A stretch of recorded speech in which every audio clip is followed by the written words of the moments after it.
free to get in? Yeah.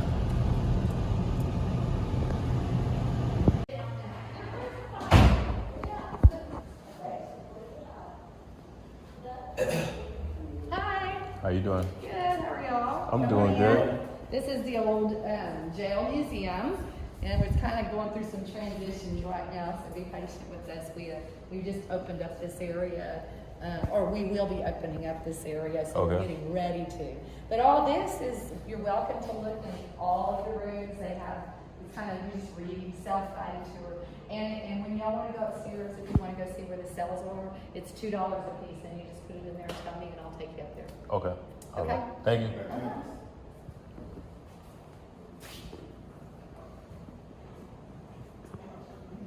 They want that $2, Steve. They want that money. What? She want that money. How that? You seen it before? Yeah. The sales? How it look? Like some slavery shit. Where you hang motherfuckers and shit too. $2. You going up there? Yeah, I'll go up there for you.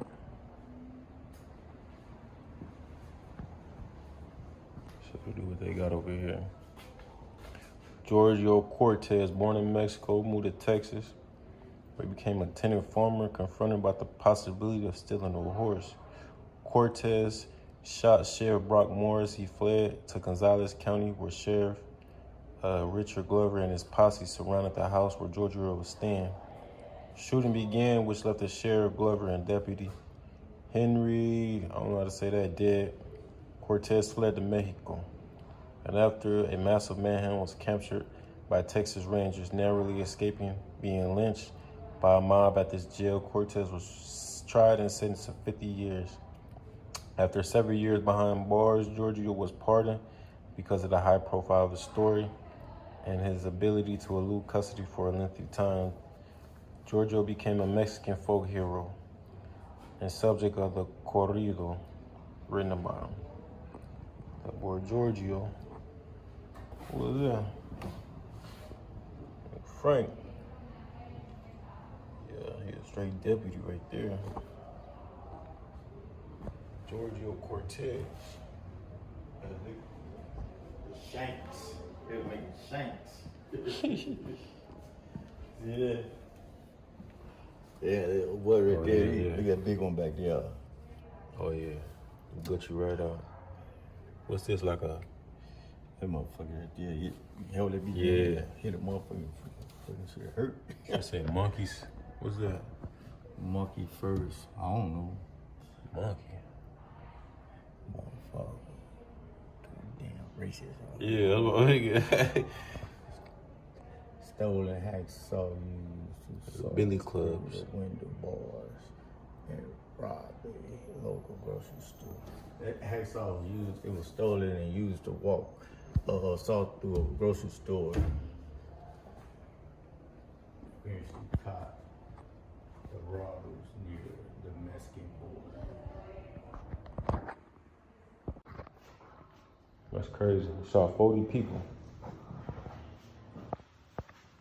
Serial killer Yeah. Oh, these all that? who been in here. Yeah. This real? Yeah. From the 1800s? Damn. We got Jim Gordon, Pepe. Graffiti, huh? Yeah. What was it? Roosevelt. John Elderby. Oh shit. Henry Hinsford.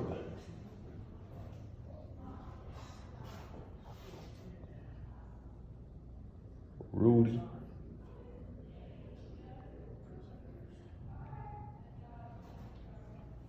Maybe Jimmy Wilson. Tony's mama brother was in here. He way up there. Huh. Yeah, I don't know. He way up there, Henry Hansford. Niggas climbing and shit. This is temporary confinement. And this, I guess this was the whole, I guess. Oh, the dungeon. Oh, yeah, that's in there when you ain't got no light. Used to calm down and adjust attitude, yeah.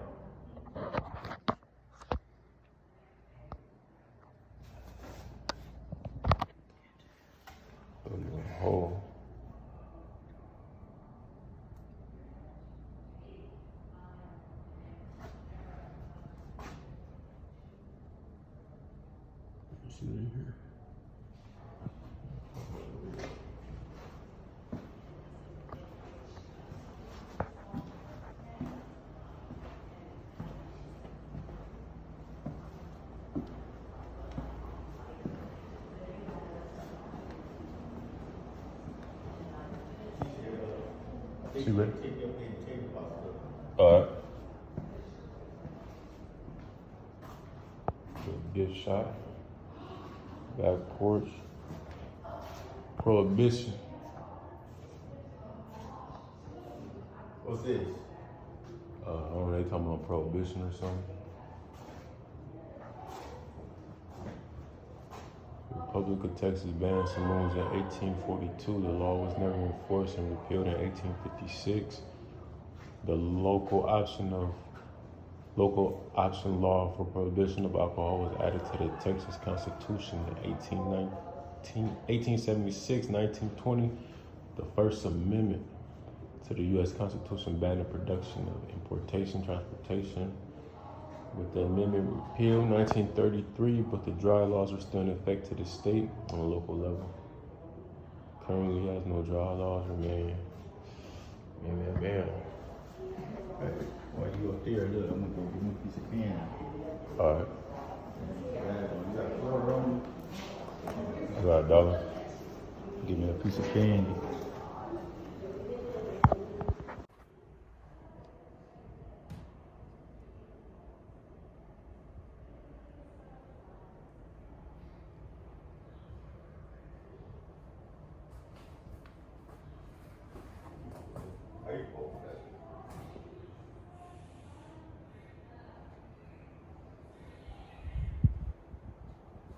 That's when they were trying to put a face together. Oh, okay. You know, they got more Cameras and all that. Yeah. technology and shit. Got even better.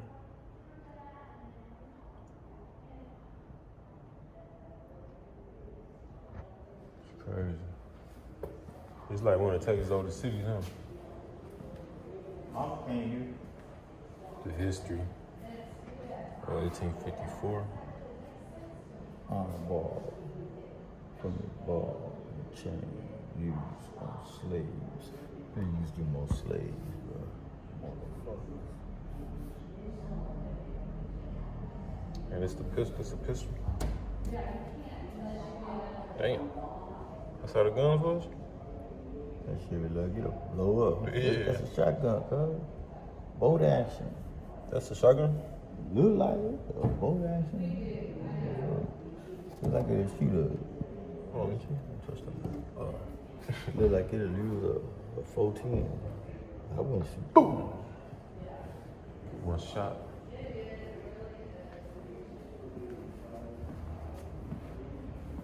Oh, it's a dungeon.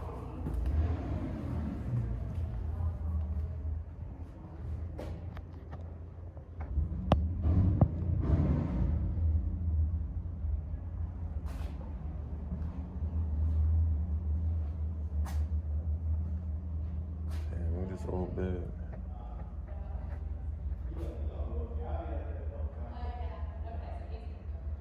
The jail that's for the birds. Yeah.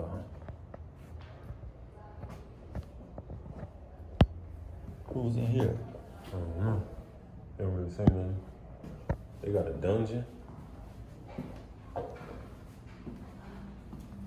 It's a holding cell.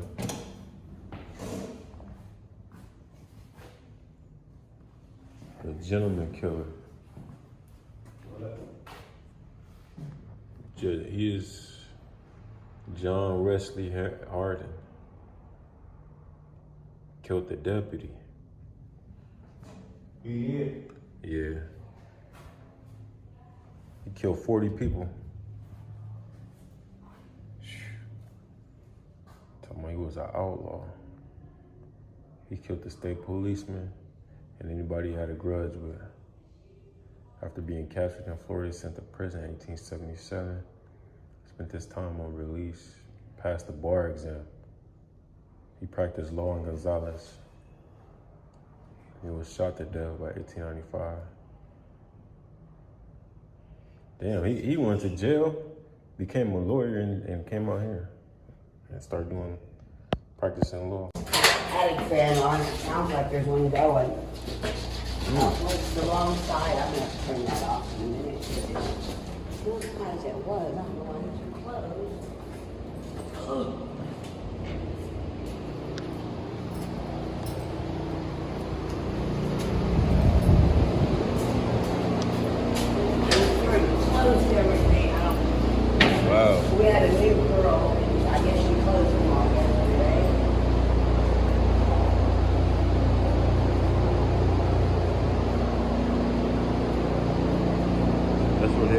Felt bad, huh? Man.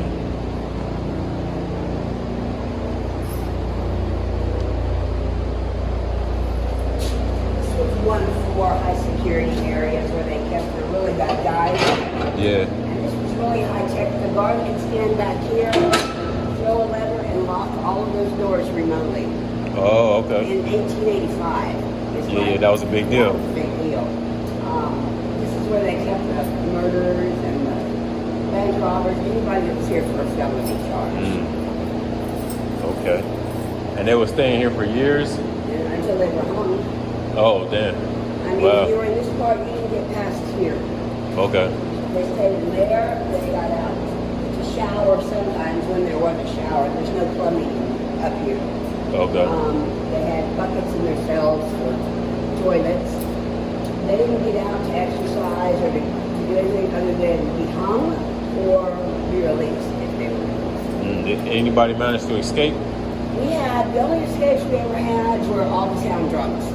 Oh, okay. And that was when we had a guard tower on the roof. Oh, okay. At fact, during Sheriff McGinty's terms, they would decide which night of the week they were going to go out and risk getting arrested. Because his wife was a really good cook and she cooked jail food. So they want a hot meal and they go out and get arrested by dinner time. They come in, they have a home-cooked meal, get some sleep. By the time the guard locked up at night and went downstairs, if they were on the third floor, they found a way to get into the crawl space, up into the guard tower, out the building, and they go back to the guard.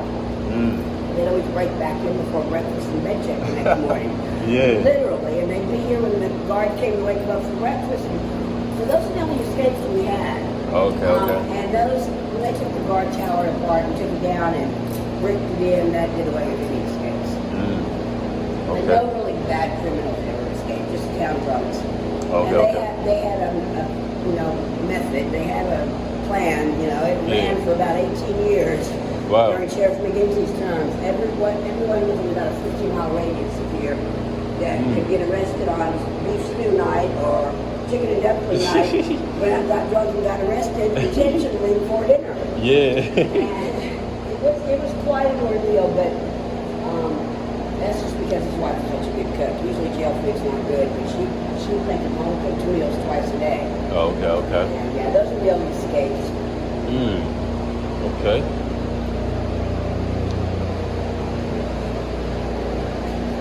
Let's back over here. Wow. Well, misdemeanor cells out here and directly above us. We don't take people to the third floor anymore. It's not quite as safe as we like it to be.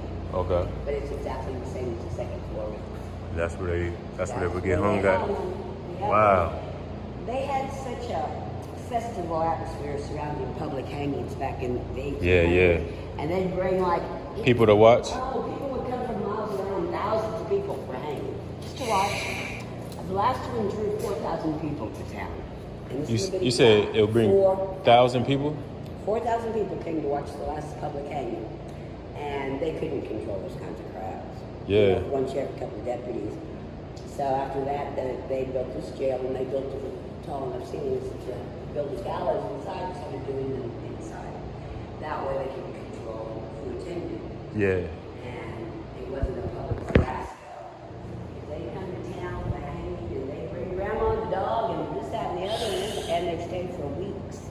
Wow. Getting drunk, tearing up the town. It was a big festival party. Yeah. And they couldn't control that kind of atmosphere. So when they started doing the hangings in the jail, nobody was allowed to come in other than just, the immediate family. The sheriff could control who attended, basically. So the family would come and watch it? Sometimes. Yeah, that's crazy. I mean, sometimes a family and a clergyman, but most times it was just the prisoners in their cells down here and up there watching. It wasn't a big public thing anymore. And, Wow. You had a front row seat if you were in the misdemeanor jails here. Yeah, right there. Upstairs, yeah. When they had a hanging, they slide the whole structure up against that walkway. They didn't have a trap door or any stairs, and it's got a removable noose so that the prisoners that slept out here would have a more difficult time using it on themselves or someone else. They're hanging themselves with it. So the railing the stairway, they wasn't originally there. They just slide that whole structure up against that walkway up there. With the prisoner that was going to be executed cells the night before. Just walk him out, rope around his neck, tighten it, and push him off. Wow. And then they was. That was that. And those are all from prisoners. All from Yeah. Yeah. In the early years, they didn't have windows and glasses. They just had bars in the front windows. So they tie their bed sheets together down and put them down to street level. And people on street level would send up stuff like knives and ice picks and tequila and tacos, you name it. You know, anything that they wanted, they just basically had a delivery service.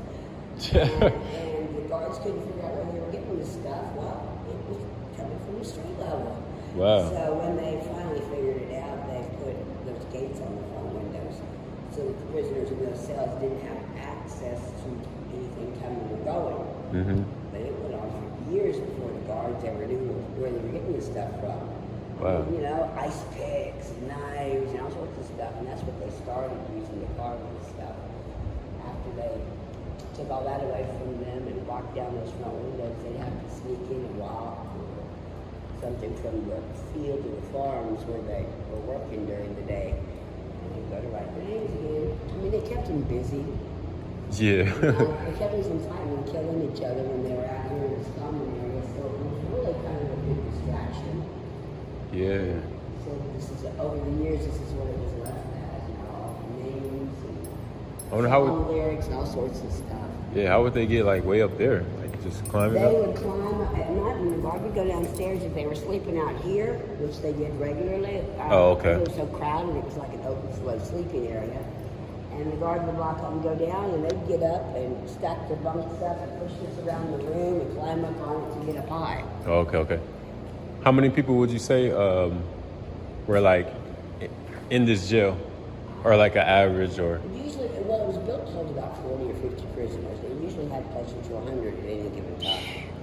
And So this thing was packed. It was full. It was a regional territorial jail, which meant every little small town within about 100 miles of here sent its prisoners here. Okay. And we took, local drunks, misdemeanors, all the way up to murderers, all in the same facility.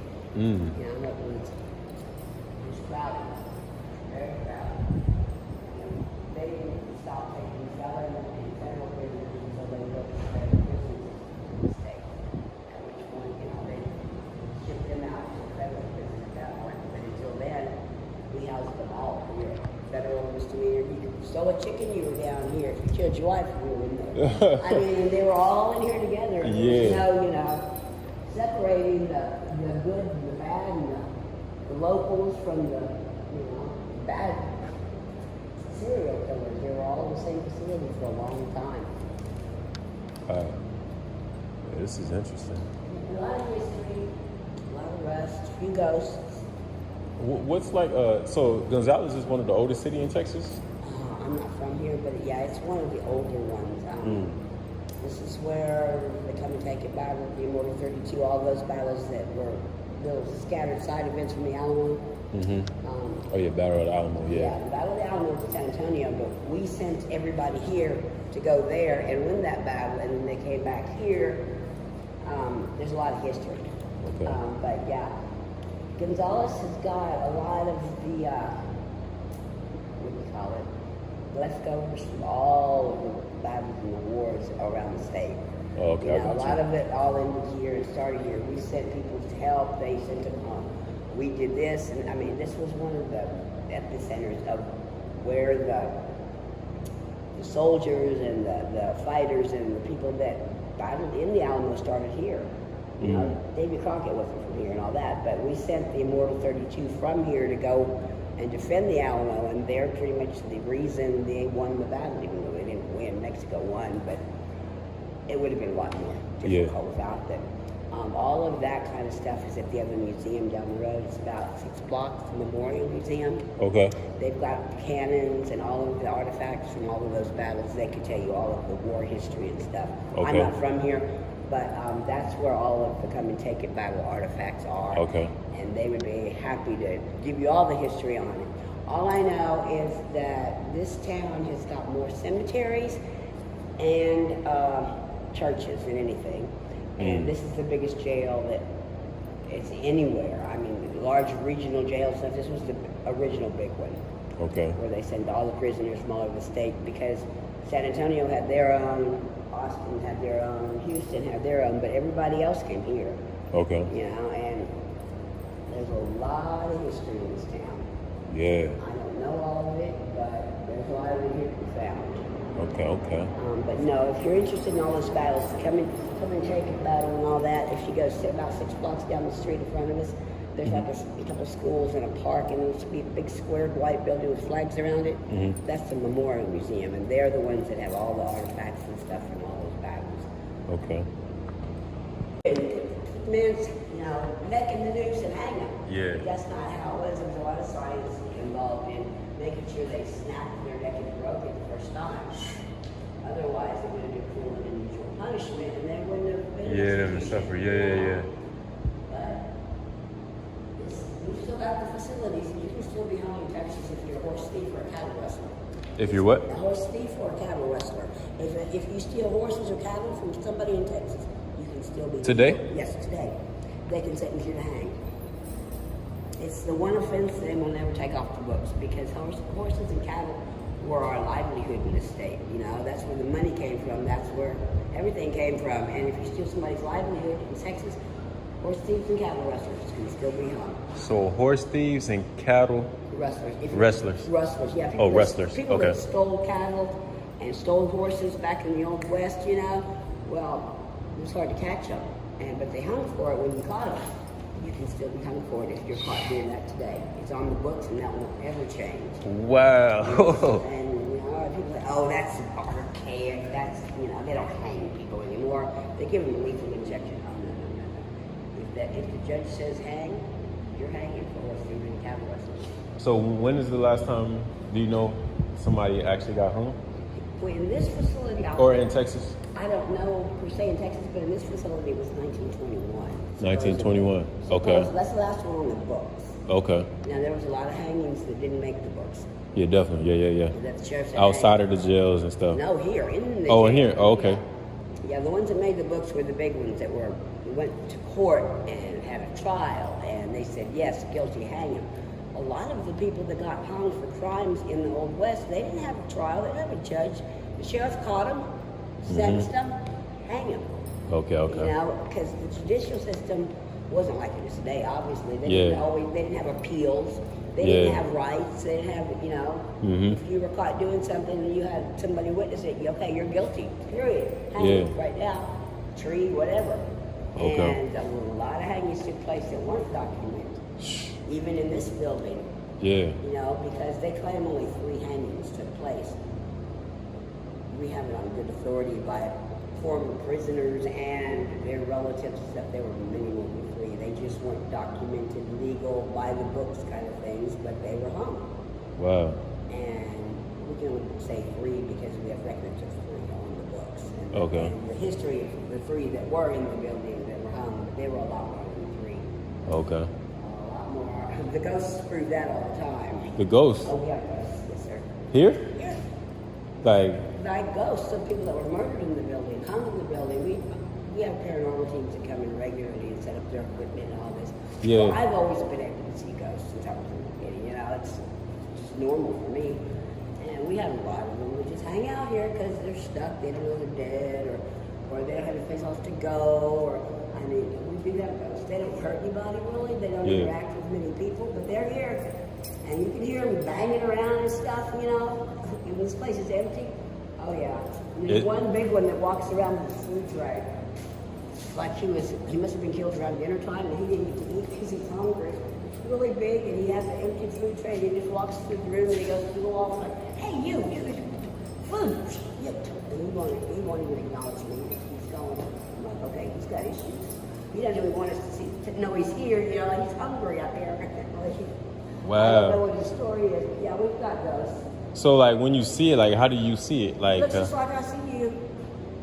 it's Just like a human, just like he looked when he was alive, only he's less physically thick. You know? He's spirit form, but I can see him as he was before he died as a human, what he looked like. wow. He's just not as solid. You know, I can kind of see through parts of him and stuff, and then they're locked through walls. And sometimes I don't even see him, so I hear him. This one lady came in one day spouting, ghosts don't exist. the marketing tool, blah, blah, blah. I'm like, oh, God, okay, let's see, it's Thursday, they don't pay me to argue today, I'm not going to do it. I'm just like, yes, ma'am, you just go on, I can help you. She got down to the dungeon area, which was solitary confinement. A lot of people died in there because they put in there, they banged their heads on the wall until they were dead. I mean, they put crazy people in there because there was no psych wards until they settled down. Well, I heard all this commotion and scream and crash. I thought, oh God, what's she done? And I looked outside the hallway and she's sitting on the floor in front of this dungeon with one shoe in her hand. Her hair was all messed up. And I said, ma'am, are you okay? Don't help her up. She said, no, I'm not. Leave me alone. I'm not okay. I said, what happened? She said, you just pushed me out of there. And I said, well, I'm sorry, but can you breathe? Are you literate? Well, of course I am. She goes, what's that back in there? I said, the sign says do not enter. You're supposed to be in there. You know, I'm sorry, but I don't know what happened. I don't know that anybody pushed you, but you shouldn't have been in there to be. And she leaves and she's hobbling with one shoe just in her shoe back on. And I walked in there and I'm like, okay, I don't know which one of you did it. And I'm giving the ghost, you know, what for? Pushing people, blah, blah. And this guy showed up as plain as I can see you. He had a blue shirt on and his hair was all straggly. He had blood on his face and he was hitting his face against the wall. And he stopped and he looked right at me and he said, my name's James and I didn't push him. And then he was gone.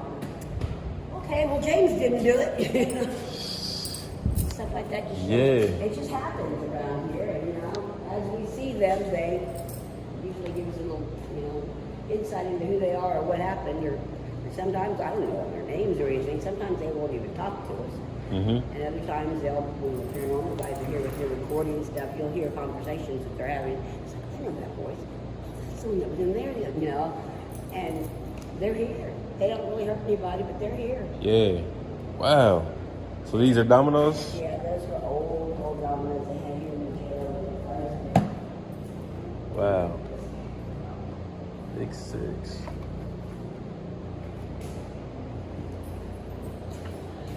Wow. Thank you for. That's right, unless the guards put a 5-gallon bucket of water up here and fill the tank up.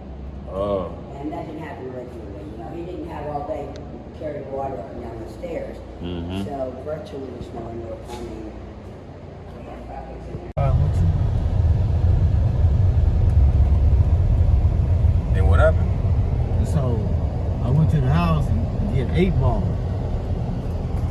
And I told Donnie to go that way, but he went that way towards the car wash by the post office. Southgate, you know where that post office was? See, I don't remember. And I said, oh, I know where he's going. I'll serve him over there too anyway. I'll be serving him over there. And so I got all the dope, the 8-ball, and Mark was in the front. It was a King Cab Nissan truck.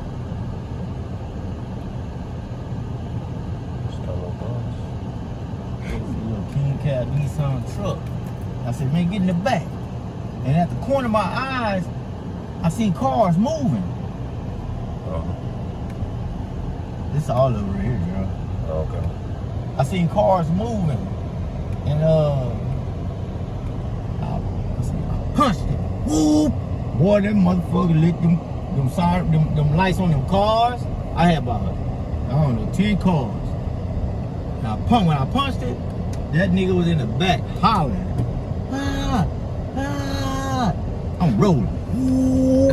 Down in the factory down there. And I said, here, Mark. Yeah, I don't want that shit. Y'all do it? And then I like this. I had my hand like this. And I turned the truck like this when I was going straight. And the back end, you know, and went like that, right? And I let go. And that's the way that's slick. Yeah, and then I just punched. Ooh, I knew I was going to go to jail for the GTA. Yeah. Grand Theft Auto. And so they blocked us off. They came from all kinds of different ways. Came out with the gun, fucking nigger. Man, they said that word about 100 times. Seemed like, you fucking nigger. What a dope ass, you fucking. They was fucking Mark up. Yeah, they was fucking him up. I said to myself, damn, when they get through him, they coming over here to get me. You know what I'm saying? Yeah.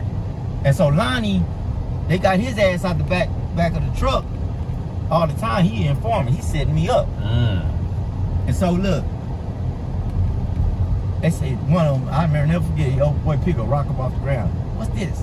This dope, huh? No, man, ain't no dope. I said, man, I don't know what that motherfucker told y'all. That bitch said I started thinking. I said, that motherfucker told me he's gonna give me $20 for gas to take him to Compton to go get him some dope. He's gonna give me $20. I don't know what he told y'all. He's gonna give me $20 for gas, take him to Compton, go get some dope for him. And man, they put him in another car. And Mark, they had to take Mark to the hospital. I told them, I say, man, Mark didn't have nothing to do with it. I say, man, I was just giving that man a ride. They let him go, right? But they whooped his ass though. They beat the shit out of him. And then look, check this out. I bond out, right? I'm out on bond. I go back to jail the next day. For what? Shooting that Lonnie on the job. Oh, okay, Yeah, me and Steve and Reese. Reese was the driver. Ray brother over in Watts. Yeah, shooting at that nigga on his job. What was he at the factory? Yeah, at the factory around the corner, right there by the house. Yeah. That was your boy? He wasn't my boy. He was just a customer. Oh, okay. He was just a customer. That's all. Yeah, just met him. Kind of like. Nah, I was serving him for about. I knew him about like 5 months. Yeah. About 5 months. You ain't never seen him again, Huh? You ain't never seen him again, huh? Nah, I ain't never seen that nigga again. I ain't never seen that nigga again, man. Yeah.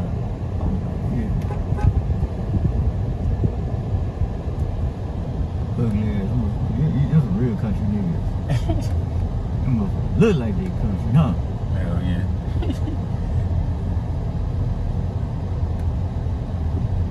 Just the ghetto. Just the ghetto. Okay. They seen that camera nigga, they probably thought we was 5-0. Damn, I should have told you all that shit there. That nigga like try to get my ass next time.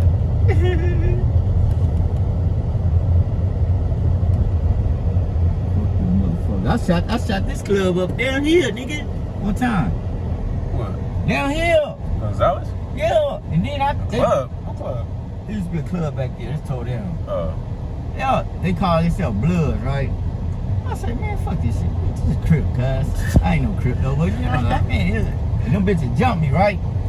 And man, I came back. That's when I was living over by the school. I was about like 27. And check it out. I shot that bitch up. Then I caught them bitches down there one time, me and Big Wheel, right? And Big Wheel kept a shotgun, sawed-off shotgun in his car. And he had 38. I said, Big Wheel, there he go. I said, man, I gotta get these motherfuckers. I'm finna go pin, man. I was high-headed too. Back then, I was like, man, I'm finna get these motherfuckers. Big Wheel said, go on, handle your business, man. And I catch a ride back. So I jumped behind his wheel, right? And I got out the car. I said, you old pussy ass, slob ass nigga. What's up, cuz? They said, what? I said, what's up, nigga? Man, check this. This is some shit you can't make up right here. I waited until them niggas get close. I said, yeah, bitch, fuck y'all niggas, nigga. And them bitches got close, and I pulled that fuck 38 out, and they turned around, run like mother. I pulled the trigger. I had one in the back of the head. I pulled the trigger, a fucking gun fell apart. You couldn't make that shit up. This nigga right here, real live San Francisco nigga right here. Look at this nigga. Look how he live, cuz.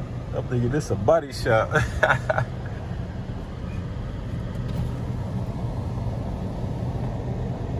Mark, what's up?